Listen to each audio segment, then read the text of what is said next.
दुनिया बढ़ेगा कहते एक केकर आ जाएगा तो हम लोग का अनर्थ हो जाएगा।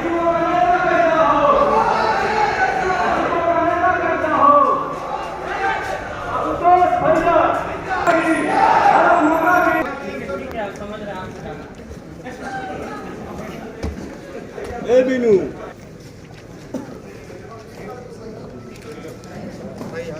लगा लीजिए सबको सर। सर इधर सामने वाला लगाइएगा इधर। हाँ भैया इधर।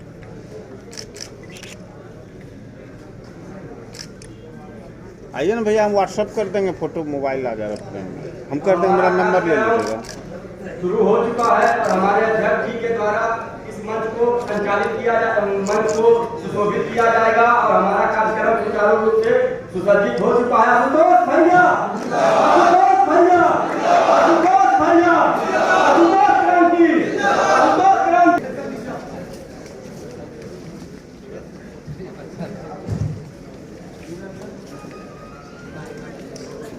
स्टार्ट करें? चलिए कीजिए। जी सर, आज का जो कार्यक्रम है उसका क्या उद्देश्य है और ये कार्यक्रम रखे हैं आप? आज पटना के रविंद्र भवन में राष्ट्रीय जनजन पार्टी के बैनर तले एक कार्यक्रम का आयोजन किया गया है, जिसका उद्देश्य है कि हम लोग यहाँ राज्य स्तरीय समिति विस्तार का कार्यक्रम रखे हैं। इसमें पार्टी का विस्तार किया जाएगा प्रदेशी के स्तर पर और लगभग सभी जिलों के जिलाध्यक्षों की भी आज नियुक्ति होगी। और आगे हम लोग एक उद्देश्य लेकर चल रहे हैं, एक मुहिम लेकर चल रहे हैं कि हर बूथ 5 यूथ।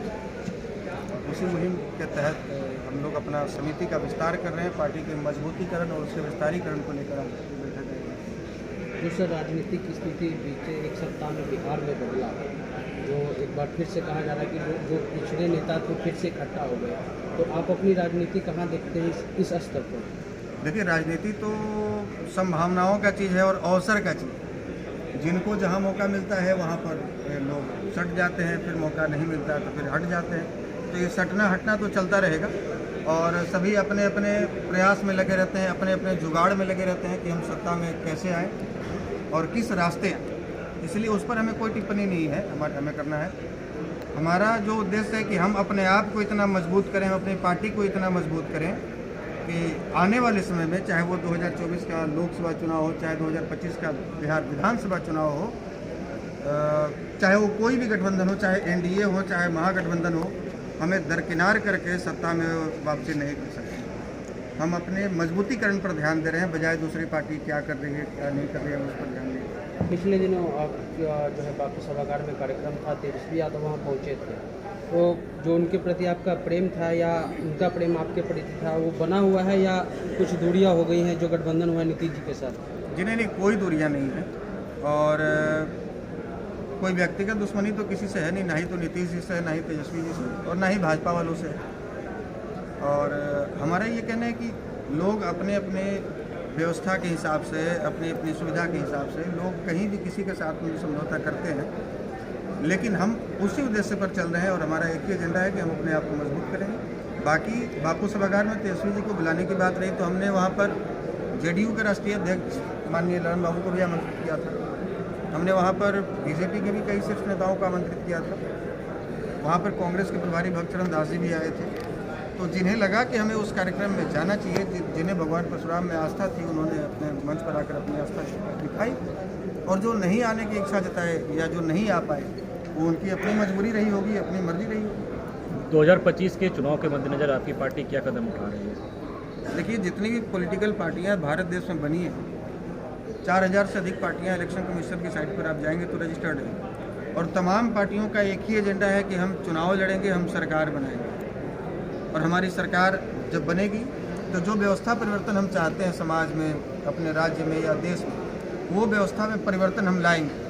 तो तमाम पार्टियों का एक ही उद्देश्य होता है, लेकिन उसी प्रकार से हमारा भी उद्देश्य है कि हम भी चुनाव लड़ेंगे, हम भी मजबूत बनेंगे और हम भी जो सपना सजोए हुए इस बिहार को लेकर, बिहार में व्याप्त बेरोजगारी को लेकर, व्याप्त भ्रष्टाचार को लेकर तो इन तमाम चीज़ों पर हम काम करेंगे और बिहारियों को एक नया विकल्प देंगे।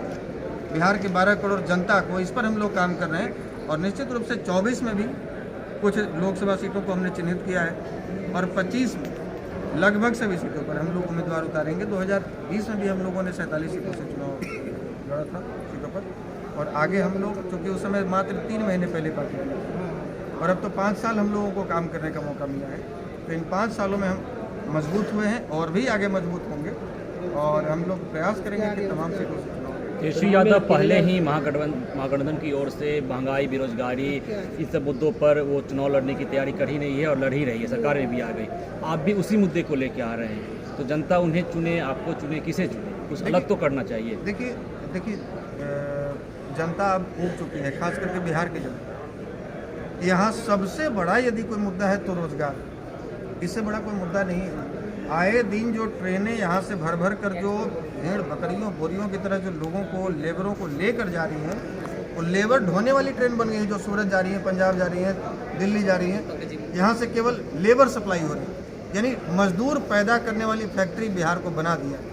और वो भी बिहार में नहीं, बिहार में मजदूरी करें तो अलग बात है, दूसरे राज्यों में जाकर वहाँ उन्हें मानसिक और शारीरिक दोनों तरह की प्रताड़नाएं झेलनी पड़ती है। तो सबसे बड़ी समस्या क्या, बिहार युवा राज्य है और यहाँ रोजगार नहीं, तो रोजगार पर ही फोकस करना होगा। और केवल तेजस्वी जी की जो बात आप कह रहे हैं, केवल तेजस्वी जी नहीं, हम माननीय मुख्यमंत्री जी को भी कहेंगे, और भी जो नए नेता हैं जो अपने आप को बिहार की राजनीति में स्थापित करने के लिए प्रयासरत है या जो स्थापित हैं, उनसे हम कहेंगे कि बाकी मुद्दों को छोड़िए। नली गली कोई सरकार घर से नहीं बनाती, बिजली, सड़क, पानी ये जनता का टैक्स है और ये जनता को सुविधा के हिसाब से दिया जाता है, टैक्स के हिसाब से सुविधा दी जाती है। लेकिन जो मूल समस्या है बिहार की, वो समस्या है बेरोजगारी। और तमाम पार्टियों को, तमाम नेताओं को चाहिए कि अभी फिलहाल इसी पर अपना ध्यान आकर्षण करें और इसी पर काम करें। और लेकिन केवल चिल्लाने के लिए नहीं, केवल कहने के लिए नहीं, केवल मीडिया में कहने के लिए नहीं, आपके पास सटीक रोड मैप होना चाहिए कि हम कैसे रोजगार सृजन करेंगे, हम कैसे बिहार को एक IT हब के रूप में बनाएंगे, कैसे हम एजुकेशन हब के रूप में बनाएंगे, कैसे फैक्ट्री इंडस्ट्री यहाँ लगाएंगे, कैसे औद्योगिकरण करेंगे बिहार में। तो इसके लिए एक रोड मैप होनी चाहिए। आने वाला चुनाव अकेले लड़िएगा सर या किसी गठबंधन के साथ? देखिए अभी तो चुनाव है नहीं, अभी तो 2.5 साल 3 साल समय है। बदलते राजनीतिक घटनाक्रम के बीच आगे आप जिस तरह से चुनौती आपके बीच में, उससे कैसे निपटिएगा, क्या देखते हैं आप? चुनौतियों का तो सामना हम लोग लगातार करते ही आते हैं और आगे भी करेंगे। और जिस क्षेत्र में हम लोग अभी लगे हुए हैं, तो राजनीति में कहा जाता है कि सबसे बड़ी चुनौती यहाँ आपके पास का, आपके साथ का, आपका अपना भी व्यक्ति, जिससे भी आपको चुनौती का सामना करना पड़ जाता है। और आए दिन आप राजनीति में देख रहे हैं। ये विश्व कवि का जो सभागार है, यहाँ से आप पूरे बिहार वासियों के लिए क्या संदेश देना चाहते हैं? बिहार वासियों के लिए हम संदेश देना चाहेंगे कि देखिए, बिहार की एक ही संदेश हम बार बार देते हैं और फिर देंगे। आपके चैनल, आप जितने भी मीडिया बंधु हैं, तमाम आपके चैनलों के माध्यम से आपके दर्शकों से मेरा आग्रह होगा कि बिहार की स्थिति सुधारने की जिम्मेवारी केवल नेताओं की नहीं है। आप ये कहकर अपना पल्ला नहीं झाड़ सकते हैं कि लालू जी ने ऐसा कर दिया, नीतीश जी ने ऐसा कर दिया, बिहार को बर्बाद कर दिया। तो लालू जी और नीतीश जी अपने परिवार वालों का वोट लेकर पिछले 30 वर्षों से बिहार की सत्ता पर काबिज नहीं है। वोट बिहार की जनता देती है, आप ही लोग बनाते हैं और बाद में कोसते हैं, तो गलती आपकी भी है। और बिहार को यदि बदलना है तो तमिलनाडु, पंजाब, हरियाणा के लोग आकर बिहार को नहीं बदलेंगे, मंगल ग्रह और चंद्रमा से लोग आकर बिहार को नहीं बदलेंगे। बिहार को बदलने के लिए बिहार के 65% युवाओं को खड़ा होना पड़ेगा। सबसे युवा राज्य है बिहार।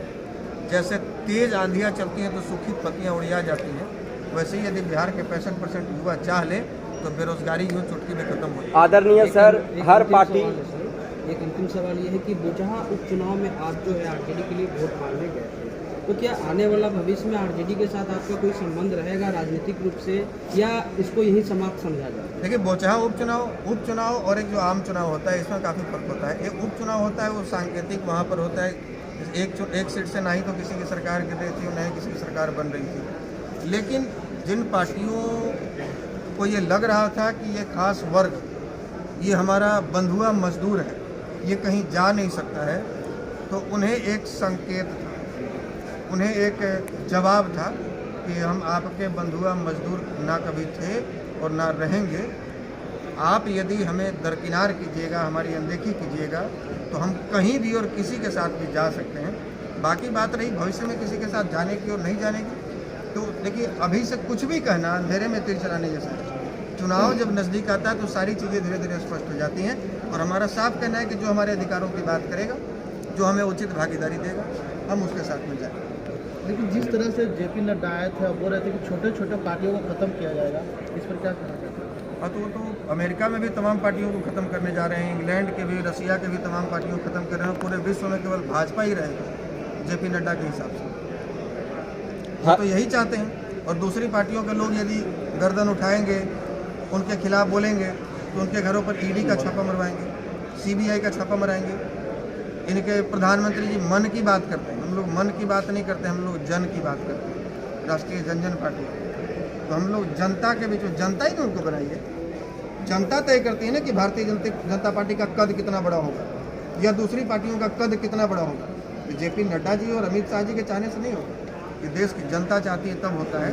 और ये जो इनका घमंड बोल रहा है, ये घमंड आने वाले समय में जनता को बढ़िया से ओखल में डाल के वो चकनाचूर करते हैं। सर, हर पार्टी वादा करती है और जनता के वादा को भूल जाती है बाद में, और कुछ करती नहीं है, आकर जुटला देती है। तो अगर आपकी पार्टी बिहार में सरकार बनाएगी, बल्कि आपकी स्थिति कुछ भी हो, तो क्या करिएगा जनता के साथ? देखिए, अभी तो कुछ भी कहेंगे तो फिर वही सवाल कीजिएगा कि आप भी शायद पलट जाइए, क्योंकि आप यही देखते आ रहे हैं, लगातार यही देखते आ रहे हैं आज़ादी से बात के लेकर कि चुनाव के समय लोग आते हैं, भाषण देते हैं कि हमारी सरकार बनेगी तो हर व्यक्ति के खाते में 15-15 लाख रुपया जाएगा, हमारी सरकार बनेगी तो स्विस बैंक से सारा पैसा आ जाएगा, किसी को